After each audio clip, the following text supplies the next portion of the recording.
Hola, queridos amigos. Con este vídeo cerramos el primer año de Pinceladas del Saber.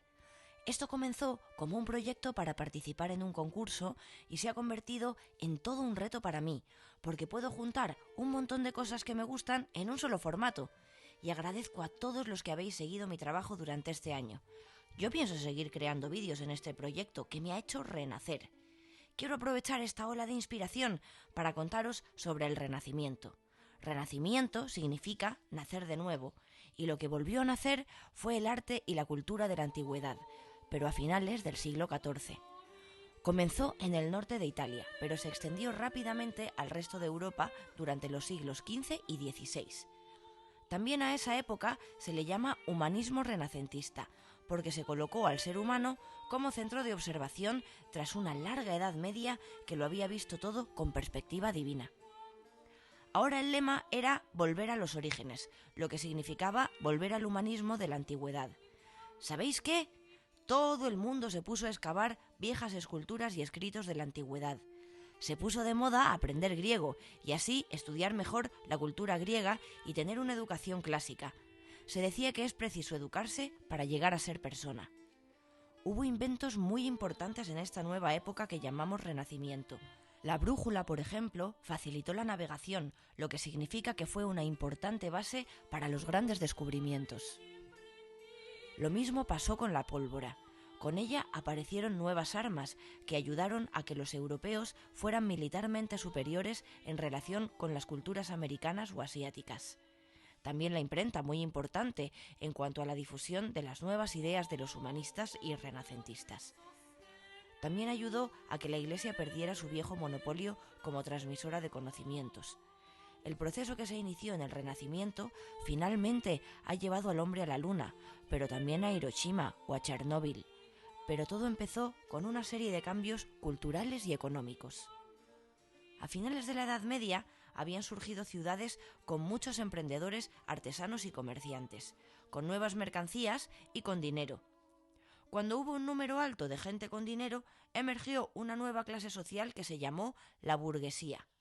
Desarrollaron una cierta libertad en relación a los condicionamientos de la naturaleza. Las necesidades vitales como la comida o el abrigo o las medicinas se convirtieron en algo que se podía comprar con dinero. Esta evolución favorecía la dedicación, la imaginación y la capacidad creativa de las personas, que se enfrentaban a nuevas exigencias.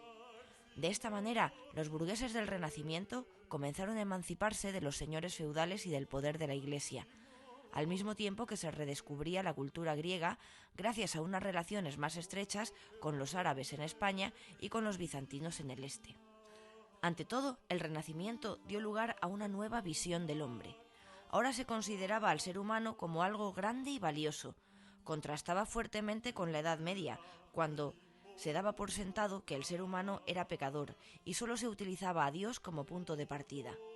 Los humanistas del Renacimiento pusieron al ser humano en este punto de partida. No solo somos personas, también somos individuos únicos. Se le llamaba hombre renacentista a una persona que participaba en todos los campos de la vida, del arte y de la ciencia.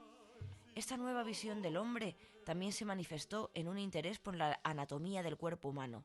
Se volvió a disecar muertos como lo habían hecho en la antigüedad, con el fin de averiguar la composición del cuerpo. Esto fue muy importante, tanto para la medicina como para el arte. En el arte volvió a aparecer el desnudo, tras 1000 años de pudor. Los hombres se atrevieron a ser ellos mismos, ya no tenían que avergonzarse. Esto trajo consigo un nuevo ambiente vital.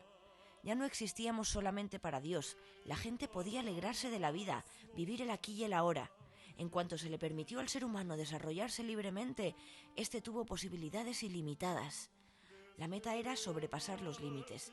En esto sí que era distinto al humanismo de la antigüedad, que decía que el ser humano debía conservar la serenidad y la moderación y el control. Los humanistas del Renacimiento no fueron muy moderados. Tenían una especie de sensación de que el mundo despertaba de nuevo. Fue el período donde se introdujo el nombre Edad Media para denominar todos aquellos siglos entre la antigüedad y su propia época. Hubo un florecimiento impresionante en todos los campos, tales como el arte, la arquitectura, la literatura, la música, la filosofía y la ciencia. Un ejemplo concreto.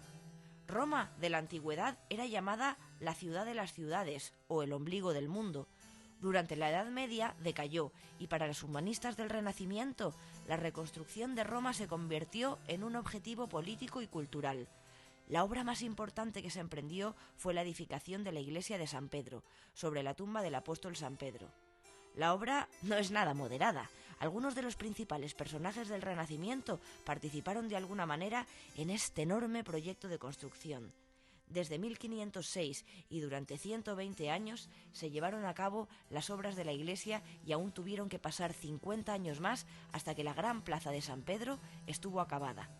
La iglesia mide más de 200 metros de largo y 130 de alto y tiene una superficie de más de 16.000 metros cuadrados. Pero no todo era osadía. El Renacimiento trajo consigo un nuevo concepto de la naturaleza. Las personas ya se sentían bien con su existencia, ya no pensaban que su vida en la tierra era una preparación para la vida en el cielo, y esto creó una nueva actitud ante el mundo, porque el gran abismo entre Dios y su creación, que tanto se había subrayado en la Edad Media, había quedado anulado. Ahora se decía que Dios estaba en todas las plantas, animales y personas. Ideas nuevas como esta no siempre fueron bien recibidas por la Iglesia. Tenemos un ejemplo dramático de lo que le pasó a Giordano Bruno. Dijo que Dios estaba presente en la naturaleza y que el universo era infinito, y por eso fue castigado. Lo quemaron en la Plaza de las Flores de Roma en el año 1600. Veréis, durante el Renacimiento no solo hubo humanismo, también floreció lo que podemos llamar antihumanismo, que era un poder de la Iglesia y estatal muy autoritarios. También fue la época de la quema de brujas y de herejes, de la magia y la superstición, las sangrientas guerras de religión y, cómo no, la brutal conquista de América. Y es que, ¿sabéis qué pasa? Que ninguna época ha sido del todo buena o mala. El bien y el mal son como dos hilos que atraviesan la historia de la humanidad y a menudo se entrelazan. Otro tema clave del Renacimiento fue el nuevo método científico, que consistía en investigar la naturaleza basándose en la observación, la experiencia y el experimento. Y se ponía un gran énfasis en expresar las observaciones científicas a través de las matemáticas. Mide lo que puedas medir, y lo que no, hazlo medible, dijo Galileo Galilei, que fue uno de los científicos más importantes del siglo XVII. También dijo que el libro de la naturaleza está escrito en lenguaje matemático. Poco a poco, los seres humanos empezaron a intervenir en la naturaleza y a dominarla. Y esto nos lleva a otro tema, la nueva visión del mundo. Durante la Edad Media, todo el mundo pensaba que la Tierra estaba quieta y que los cuerpos celestes giraban alrededor de ella. Pero en 1543 salió un librito que se llamaba Sobre las revoluciones de las orbes celestes, escrito por el astrónomo polaco Nicolás Copérnico, que murió el mismo día que salió el libro. En él decía que el Sol no giraba alrededor de la Tierra, sino que al revés, y que nos parecía que el Sol nos rodeaba porque la Tierra gira sobre su propio eje. Luego vino el científico Isaac Newton, que nació en 1642. Él fue quien aportó la descripción definitiva del sistema solar y de los movimientos de los planetas. No solo explicó cómo se mueven los planetas alrededor del Sol, sino que también pudo explicar con exactitud por qué se mueven así. Y los seres humanos tuvieron que aceptar que vivían en un planeta cualquiera en el gran espacio, y fue una dura prueba para muchos. Pero ahora cada individuo tenía un lugar más central que antes. Antes la Tierra era el centro del mundo, pero cuando los astrónomos declararon que no había ningún centro absoluto en el universo, entonces surgieron tantos centros como individuos. Pues nada, hasta aquí llega mi historia del Renacimiento. He intentado ser breve, me cuesta, ¿eh? Y me he saltado muchas cosas, pero podéis sugerirme temas para desarrollar. Me encanta que me contéis cosas. Nuevamente agradezco de corazón a todos los que me habéis seguido en este primer año y vamos a por muchas otras pinceladas del saber.